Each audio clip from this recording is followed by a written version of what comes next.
ఈ మధ్య 2-3 రోజుల నుంచి కమెడియన్స్ కమల్ హాసన్స్, వికారపు వెంకటరమణారెడ్డి, కాకి నిన్నేదో ప్రెస్ మీట్ పెట్టినట్టుంది. కాకి వరుసగా చూస్తూ ఉన్నాం. విజయసాయిరెడ్డి గారి మీద ఈ ముగ్గురు కూడా మాట్లాడడం చూస్తూ ఉంటే చాలా హాస్యాస్పదంగా ఉంది. ఈ ముగ్గురు ప్రెస్ మీట్లలో కూడా మీరు గమనించినట్లయితే వర్షన్ అంతా ఒకటేనండి. మీడియా మిత్రులందరూ కూడా గమనించుంటారు. వర్షన్ అంతా ఒకటి విజయసాయిరెడ్డి గారు జిల్లాకు వచ్చేసారు, భూముల జాగ్రత్త, పత్రాల జాగ్రత్త ప్రజలారా అనేది ఒక పాయింట్ అయితే, రెండో పాయింట్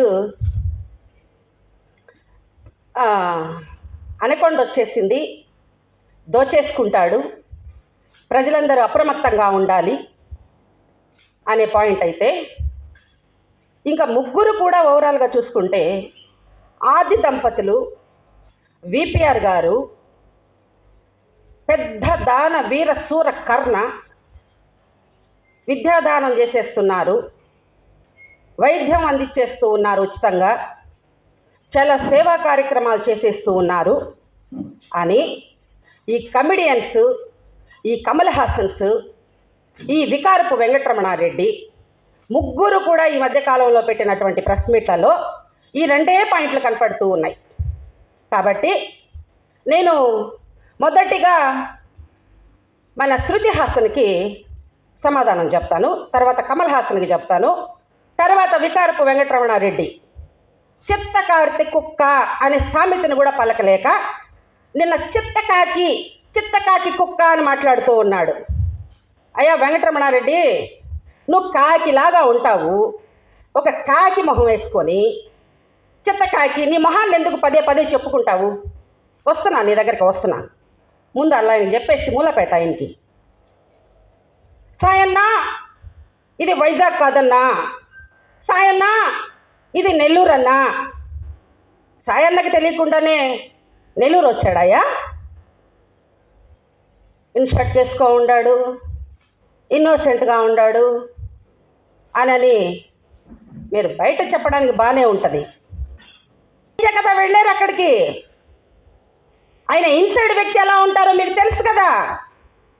ఎందుకు పదే సాయన్నా అని మాట్లాడుతున్నారు? ఆయన మాట్లాడుతూ ప్రజలందరూ పత్రాలు సేవ్ చేసుకోండి, స్థలాలకి పొలాలకి ఫెన్సింగ్ వేసేసుకోండి అని చెప్పాడు. చేద్దాం.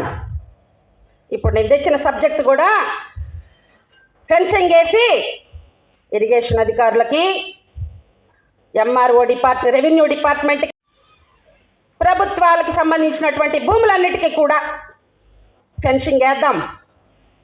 ఆ విషయమే మాట్లాడతాం మీతో ఇప్పుడు. పోతే కమల్ హాసన్ గారు మొన్న మాట్లాడారు.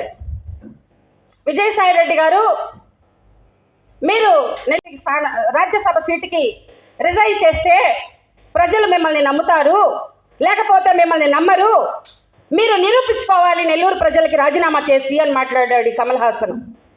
కమల్ హాసన్, నువ్వు తెలుగుదేశం పార్టీలోకి పోయినప్పుడు వైఎస్ఆర్ పార్టీకి రాజీనామా చేసి వెళ్ళావా? కమల్ హాసన్, వెళ్ళావా వైఎస్ఆర్సీపీ పార్టీకి రాజీనామా చేసి? మా పార్టీలో నువ్వు గెలిచి నువ్వెవరికి పోయి ఓటేసావు కమల్ హాసన్? కమల్ హాసన్, ఎందుకు నువ్వు అసలే సగం చచ్చిపోయి ఉన్నావు ఈ మధ్య పూర్తిగా, ఎందుకు విజయసాయిరెడ్డి గారిని గోక్కుంటావు? విజయసాయిరెడ్డి గారు కరోనా టైంలో కూడా ఈ రాష్ట్రాన్ని కాపాడి, నెల్లూరు జిల్లాలోనే విజయసాయిరెడ్డి గారు ఎవరో తెలియదా? ఈ ఆంధ్రప్రదేశ్లో మీరే అంటున్నారు జగన్మోహన్ రెడ్డి గారి తర్వాత నంబర్ 2 విజయసాయిరెడ్డి గారని. ఈ రాష్ట్ర ప్రజలకే కాదు, ఈ దేశ ప్రజలకి కూడా విజయసాయిరెడ్డి గారు అంటే ఎవరో తెలుసు. ఈ రాష్ట్రంలో కరోనా వచ్చిన టైంలో ఈ రాష్ట్ర ప్రజలందరినీ కూడా కంటికి రెప్పలాగా కాపాడుకొని, ఈ భారతదేశంలో ఉన్నటువంటి అనేక రాష్ట్రాల్లో ఆ రాష్ట్ర ప్రతినిధుల చేత నంబర్ 2గా ఉన్నటువంటి విజయసాయిరెడ్డి గారు మన్ననలు పొందిన విషయాన్ని నీకు గుర్తు చేయాల్సిన అవసరం లేదు కమల్ హాసన్.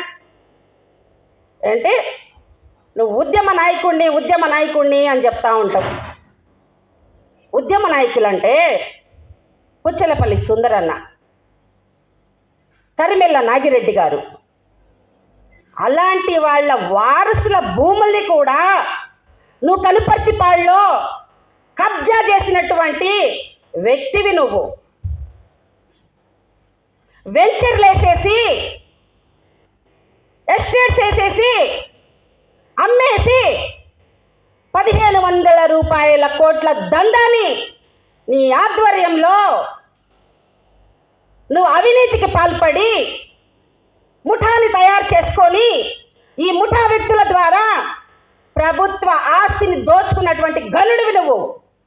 విజయసాయిరెడ్డి గారు కాదు నిరూపించుకోవాల్సింది, రాజ్యసభ సీటుకి రాజీనామా చేసి నువ్వు తెలుగుదేశం పార్టీకి రాజీనామా చేయకుండా వెళ్ళావు. ఈరోజు నెల్లూరు రూరల్ ప్రజలకి సమాధానం చెప్పి తీరాలి కమల్ హాసన్. నువ్వు నెల్లూరు నగరంలో కనుపర్తిపాడులో జరిగినటువంటి భూదందా గురించి నువ్వు నోరు విప్పాలి, రూరల్ ప్రజలకి సమాధానం చెప్పాలి. చెప్పిన తర్వాతే నువ్వు ఎన్నికలకి పోతావని కూడా ఈ జిల్లా ప్రజలు ఆశిస్తూ ఉన్నారు. నీకు ఈ ఆస్తులు ఎక్కడి నుంచి వచ్చినాయో పూర్తి స్థాయిలో అధికారులందరినీ కూడా ఎంక్వైరీ చేయాలని వినమ్రంగా చేతులు జోడించి ఒక మహిళగా ప్రార్థిస్తూ ఉన్నాను. నిఘా సంస్థలారా, సిఐడి అధికారులారా, ఎన్నికల కమిషన్ ఎన్నికల కోడ్ ఉంది కాబట్టి ఎన్నికల అధికారులారా, కనుపర్తిపాడులో ప్రభుత్వ ఆస్తులకు సంబంధించి సమగ్ర విచారణ జరిపించాలని చెప్పి నేను కోరుతూ ఉన్నాను. పోరంబోకు భూములు, రిజర్వ్ ఫారెస్ట్ భూములు, ప్రభుత్వ భూములు, జాయింట్ ప్రాపర్టీలో ఉన్నటువంటి రైతులని అష్ట కష్టాలు పాలు చేస్తూ కోర్టు చుట్టూలో తిప్పుతూ అధికారులను కూడా తప్పుడు సమాచారం ఇస్తూ వాళ్ళు కోర్టులకు వెళ్ళి న్యాయమూర్తుల ద్వారా జిల్లా అధికారులకి వాళ్ళు ఫాలోఅప్ చేసుకుంటే దాని మీద ఏం జరిగిందో విచారణ చేసి రాసి పంపించాలని చెప్పి జిల్లా అధికారులకి న్యాయమూర్తులు పంపిస్తే నువ్వు జిల్లా అధికారులను కూడా భయభ్రాంతులకి గురి చేసి కొంతమందిని మ్యానిపులేట్ చేసి తప్పుడు సమాచారాన్ని న్యాయమూర్తులకి కూడా కోర్టులకి కూడా నువ్వు పంపించినటువంటి వ్యవహారం పైన సమగ్ర విచారణ చేయాలని చెప్పి మేము వైఎస్ఆర్సీపీ పార్టీ తరఫునే కాదు, నెల్లూరు జిల్లా ప్రజల తరఫున కూడా మేము విజ్ఞప్తి చేస్తున్నాం. అధికారులను కానివ్వండి, నిఘా వర్గాలను కానివ్వండి, సిఐడి అధికారులను కానివ్వండి, ఇంటెలిజెన్స్ ఆఫీసర్లను కానివ్వండి, నీకు తేల్చాల్సినటువంటి అవసరం ఎంతైనా ఉంది. ఇకపోతే ఈయనకి ఆస్తులు ఎక్కడి నుంచి వచ్చాయో కూడా సమాధానం చెప్పాలి. ఇతని ఆస్తుల మీద కూడా సిఐడి ఎంక్వైరీ జరగాలి. పోతే నిన్న పెట్టినటువంటి వికారపు వెంకటరమణారెడ్డి, మా విజయసాయిరెడ్డి గారి గురించి ఏం మాట్లాడతావు? మీ నాన్న బుద్ధి లేక విఆర్సీలో ఇతనికి సీట్ ఇవ్వకపోతే ఇతను చదువుకొని ఉండేవాడు కదా అని మాట్లాడతావా? ఇతను దొంగ విజయసాయిరెడ్డి గారు అని మాట్లాడతావా? నీ కుటుంబంలో దొంగలు ఉన్నారని చెప్పి నువ్వే చెప్పినటువంటి వ్యక్తివి విజయసాయిరెడ్డి గారు దొంగ. ఉన్నత విద్యావంతుడిగా ఈ రాష్ట్రంలోనే ఒక మంచి మేధావిగా ఒక పార్టీని నడుపుతూ జగన్మోహన్ రెడ్డి గారితో కలిసి పేదల పక్షాన, బలహీనుల పక్షాన నిలబడుతూ ఈ రాష్ట్ర ప్రజలకి ఏం చెయ్యాలి, ఎలాంటి సంక్షేమ పథకాల్ని ఈ రాష్ట్ర ప్రజలకు అందించాలి అని నిరంతరం పనిచేస్తున్న విజయసాయిరెడ్డి గారిని దొంగ అంటావా? మీకు ఒక్కటే చెప్తున్నా, ఎన్నికలలో ఆపటెద్దులు రంగంలో ఉన్నాయి. లేగ దూడలు మధ్యలో దూరి కాళ్ళు చేతులు ఇరగ్గొట్టుకోవద్దని చెప్తూ ఉన్నా. ఈ రాష్ట్ర ప్రయోజనాల కోసం జగన్మోహన్ రెడ్డి గారు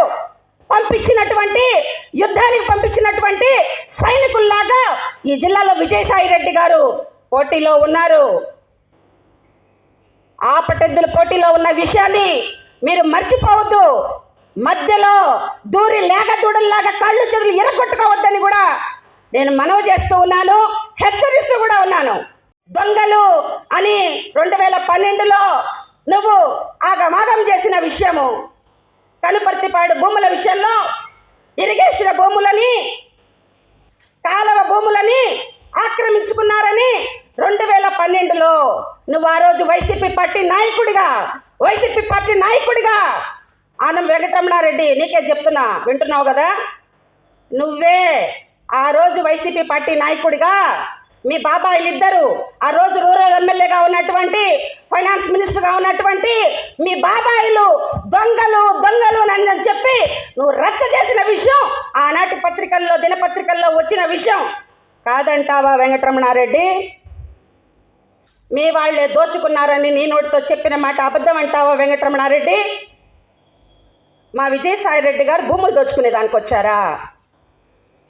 దోచుకొని దాచుకొని ఆ విషయాలు ఎక్కడ ప్రజలకి తెలిసిపోతుందో అని చెప్పి జగన్మోహన్ రెడ్డి గారికి మొహం చూపించలేక దొంగలుగా అలీబాబా 6 డజన్ మంది పార్టీ మారిన విషయం, తెలుగుదేశం పార్టీలోకి పోయినటువంటి నికృష్టులు మీరు. గతంలో మీ ప్రాపర్టీలు, ఈరోజు మీ ప్రాపర్టీలు ఎంత పెరిగాయో ఈ జిల్లా ప్రజలకు తెలియజేయాల్సినటువంటి అవసరం ఎంతైనా ఉంది.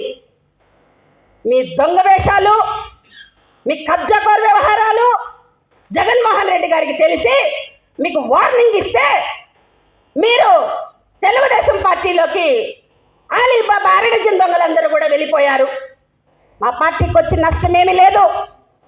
రేపు 2024లో మరొకసారి మా జగన్మోహన్ రెడ్డి గారు ముఖ్యమంత్రి కాబోతున్నారు.